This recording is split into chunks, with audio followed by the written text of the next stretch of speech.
Ladies and gentlemen, this is internet personality Vangelus, and hey, it looks like a couple Walmarts totally did not get the memo about Age of Extinction toys, or they did and just ignored it. While I remain without Evasion Optimus, I have gained the Crimson Dinobot Scorn. Since he's the first Deluxe I'm taking a look at, I want to mention that the smaller and tighter bubble cards on Deluxes also mean no twist ties, just a few of those clear rubber bands. Such easily rippable toy prisons. Such wonderful retirement parties for nail clippers. Scorn is a mechanical Spinosaurus Tron who continues Grimlock's aesthetic of kinda looking like he's made out of knives and needles. The sculpt is anything but boring, with ridges and plates friggin' everywhere. And the paint, aside from some upper body detailing, Scorn's coloration really shines along his tail, which has a glossy gradient running down its hard rubber shaft. Also similar to Grimlock, his dino optics look homicidal and crazy. These dudes look alpha. Do not maintain eye contact. So I don't know a lot about the biology of the Spinosaurus, but I know it's got the spines and a tail and probably can move its legs. So Scorn's dino mode is not like superposable, but you can make his legs go like that. And you know what? Good job, Scorn. Now, here's the thing. His legs have this plate, right? When you move them, there's this big gap that they expose, and I'm not necessarily entirely sure where the best place is to put them. Like, I think this looks okay, but the problem is, the way that I like the most gets weighed down by the tail, and this is probably not a big deal for a lot of folks, because a lot of folks probably don't care as long as he's still upright, but the tail can weigh him down. And the legs are attached to a swiveling thingamadoo for the transformation, and it's really easy to accidentally do that and swing the whole thing down when you're trying to just move one leg, because the thing doesn't grip this red piece very well. So, be careful if that kind of thing gets you upset. His tail doesn't really move. If you disengage it from its locking point, you can do that, but that doesn't really help. That just means now his tail's pointed straight up. You know what? Maybe that does help some folks out, but I'm all about keeping the tabs locked. No, I'm not. His arms, his little tiny scheming dinosaur arms are not able to scheme quite as well as Grimlock's, but they are on tiny little ball joints. I think that these are one of the few uses of ball socket joints on this whole guy. This whole line so far is kind of continuing with the theme that's been going on in generations for the last little while of eschewing a lot of ball joints for universal joints, and I kind of dig that. I don't know why. His head can look left and right because it's got a joint in the middle. Now, when you're doing this, his throat thing, like his, I guess, throat heel sac, his gullet, is moving around with it and might stick out now and then. That doesn't really bug me too much, because he already looks like he's made out of knives.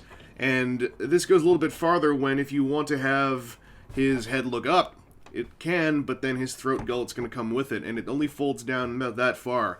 So, if you want to have full head posability on this guy, you've got to be ready to disengage the throat gullet. His mouth can go, ha! And that's the best thing I can say about a robot dinosaur.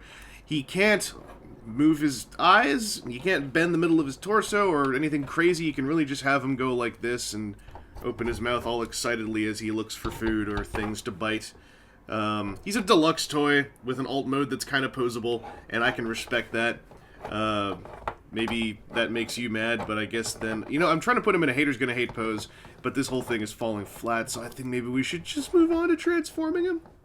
Haters gonna hate! Scorn's got an unconventional transformation, to say the least, and it starts off by pretty much unhooking a whole lot of stuff that's tabbed in. I'm glad to see that several of those tabs receive new slots in robot mode. It's great for overall solidity in both directions.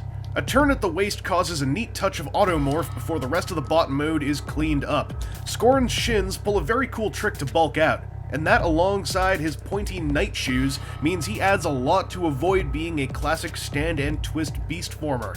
Turning Scorn's dino head inside out makes for an interesting arm-forming experience, and thankfully one that's quite solid and intuitive.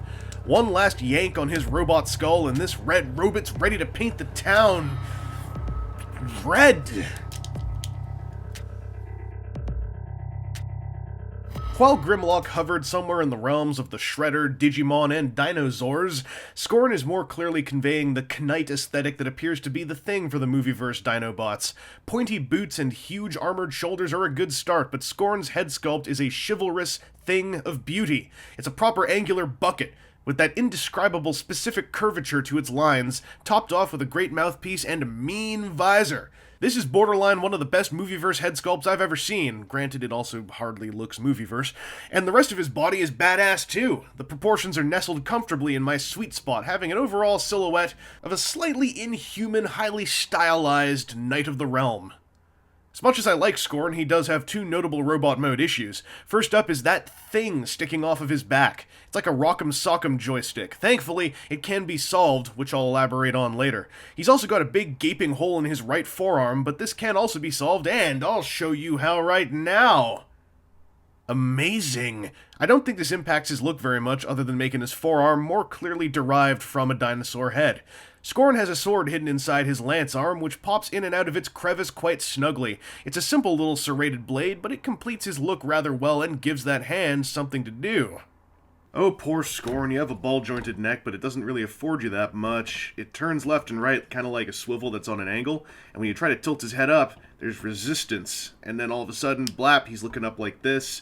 It's because the back of his head has these sharp edges, and I think if I shave those down, that'll give him a little bit more of a smooth range of head posability. As it is, they just grind against the gray plate that his head is mounted on, and they prevent stuff from being smooth and happy.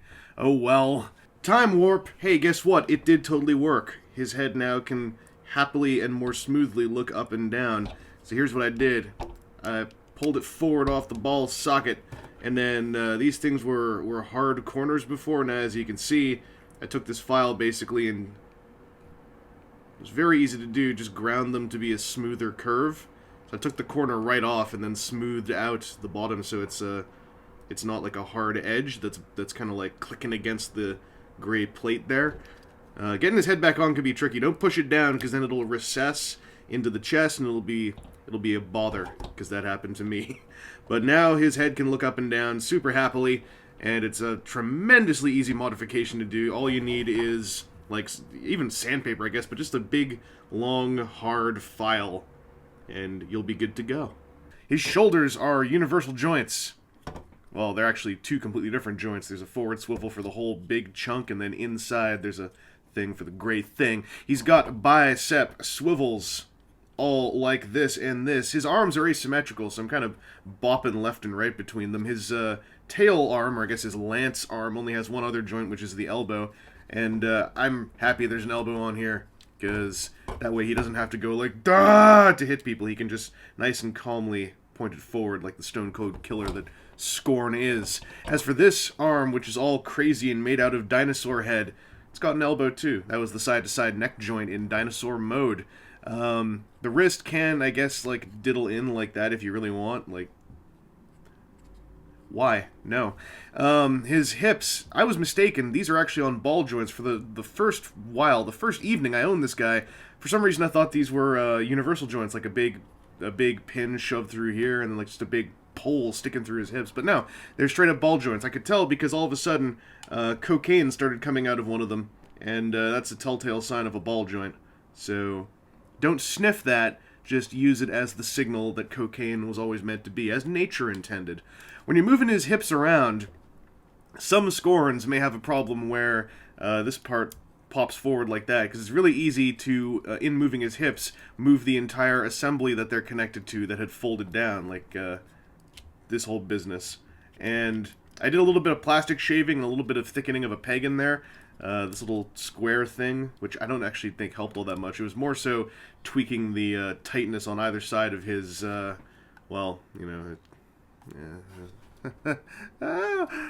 He's also got thigh swivels, and thankfully his legs can just bend normally with actually a double jointed knee, and they can end up at a nice normal leg is straight position, not like in the packaging photos where his legs were always like this, which looked super dumb. I'm so happy that is not the case.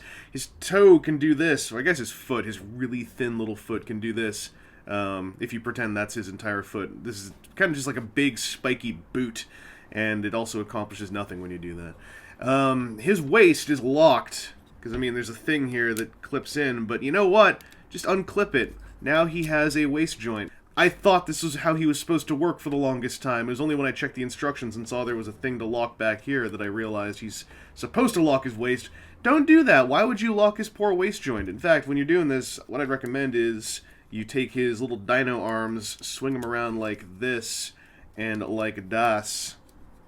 Mount him in here to give him like little extra accoutrements to his hips and to his belt. And now you've got, I think, a cooler looking, sleeker looking, and more posable Scorn, because now he also doesn't have that hump back here.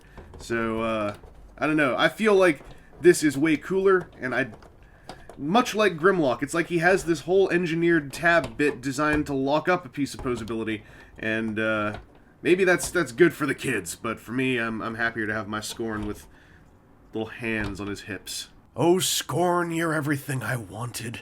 Ever since the first Toy Fair reveals, I've had the warmest feelings about how this guy looked, and they paid off in just about every way. He's got 2 solid modes, a very cool transformation, and badass build quality that makes his thinner and thicker parts mesh smoothly and without any rickets or wobbles. He's oozing personality and gets across the entire Movieverse Dinobot concept without suffering for it. And most of the qualms I had by following the instructions were solved with some very simple fan moding. Not to blow my horn before I've opened the sheet music, but Scorn is easily my favorite of the opening 4 deluxes. He hits a perfect combo of elements and makes me ever so happy. Anyway, this has been Internet Personality Vangelus, and I hope this video has helped communicate why I am the proud president of the Dinobot Scorn fan club. If a Spinosaurus Dinobot does end up dying horribly in the actual film, shot through the foot before its head detaches and rolls away as per the Dark of the Moon standard practice, I'll probably refuse to acknowledge it as anything other than Dinobot Scoff, the dim-witted Scorn lookalike that made it to Hollywood.